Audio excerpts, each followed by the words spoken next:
For centuries, humanity has gazed at the night sky, wondering if the red planet Mars could one day become our new home, with its rust-colored deserts, icy poles, and mysterious valleys.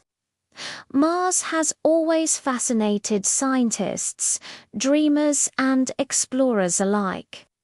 But now, in the 21st century, that question has moved from imagination to possibility. Can we really live on Mars? The harsh reality of the red planet Mars is both beautiful and brutal.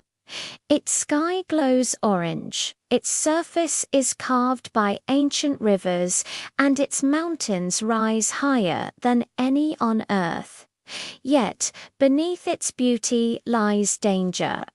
The atmosphere of Mars is incredibly thin, about 1% of Earth's, and made mostly of carbon dioxide. There's hardly any oxygen to breathe. Without a spacesuit, a human would lose consciousness in seconds. The average temperature is around -60 degrees Celsius, -80 degrees Fahrenheit, and dust storms can rage across the entire planet for weeks. Radiation from the sun and space bombards the surface because Mars lacks a strong magnetic field. These realities make the idea of living there sound like science fiction, but humanity is known for turning the impossible into reality, terraforming, transforming Mars into a second Earth. One of the most ambitious ideas proposed is terraforming, the process of changing Mars' environment to make it more Earth-like. Scientists suggest that we could warm the planet by releasing greenhouse gases, melting polar ice caps to create oceans, and thickening the atmosphere to protect against radiation. However, this would take centuries, perhaps even millennia. Mars simply doesn't have the same resources or gravity to easily hold onto an atmosphere like Earth does. Yet, even a small change, just enough to make it easier to survive in enclosed habitats, could transform human life there. Life in domes and underground cities in the early stages of colonization. Humans will likely live in pressurized habitats, domes or underground bases that shield us from radiation and extreme cold. These would be self-sustaining mini-worlds, equipped with oxygen generators, hydroponic farms, and recycling systems. Water could be extracted from underground ice, while food might come from plants grown under LED lights. Waste would be recycled to conserve every resource. The goal would be to create a closed ecosystem where humans, plants, and technology work together in perfect balance. Daily life would be structured and disciplined. Every breath of air and every drop of water would matter. Communication with Earth would have a delay of up to 20 minutes each way, meaning colonists must be independent and resourceful. How we'll get there, reaching Mars, is not easy. The journey takes around 6 to 9 months using current rocket technology. NASA, SpaceX, and other space agencies have been working for years to develop spacecraft capable of carrying humans across that vast distance. SpaceX's Starship project, for example, aims to transport dozens of people at a time, along with cargo needed to build habitats on arrival. NASA's Artemis and Mars sample return missions are gathering crucial data to prepare for the first human landing, possibly in the 2030s.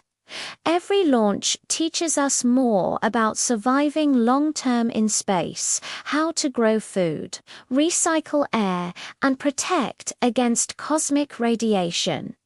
Mars is no longer just a dream. It's the next great frontier. Challenges of a Martian society. Even if we manage to survive on Mars, building a society there would bring psychological and social challenges.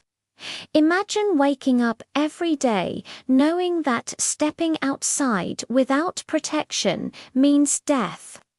Imagine missing the sound of rain, the smell of the ocean, or the blue sky of Earth.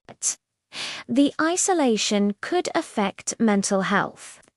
That's why future Mars missions will need psychologists and social systems as much as engineers and scientists. People will have to adapt to new rhythms, to 24 hours and 39 minutes per Martian day, longer years, and strange red sunsets. But humans are incredibly resilient and adaptable. We've survived ice ages, crossed oceans, and conquered mountains. Living on Mars would be another chapter in that story. The purpose of going, some argue that we should fix Earth before thinking about Mars. They're right, our planet needs care. But exploring Mars isn't about giving up on Earth. It's about learning how to survive beyond it.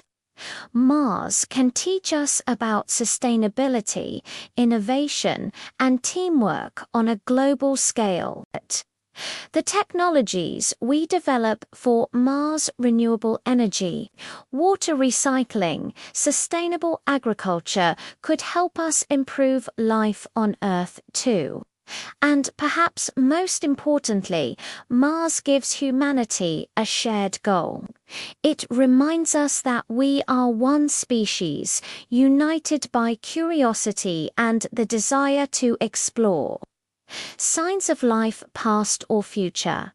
There's also a deeper mystery. Was Mars once alive?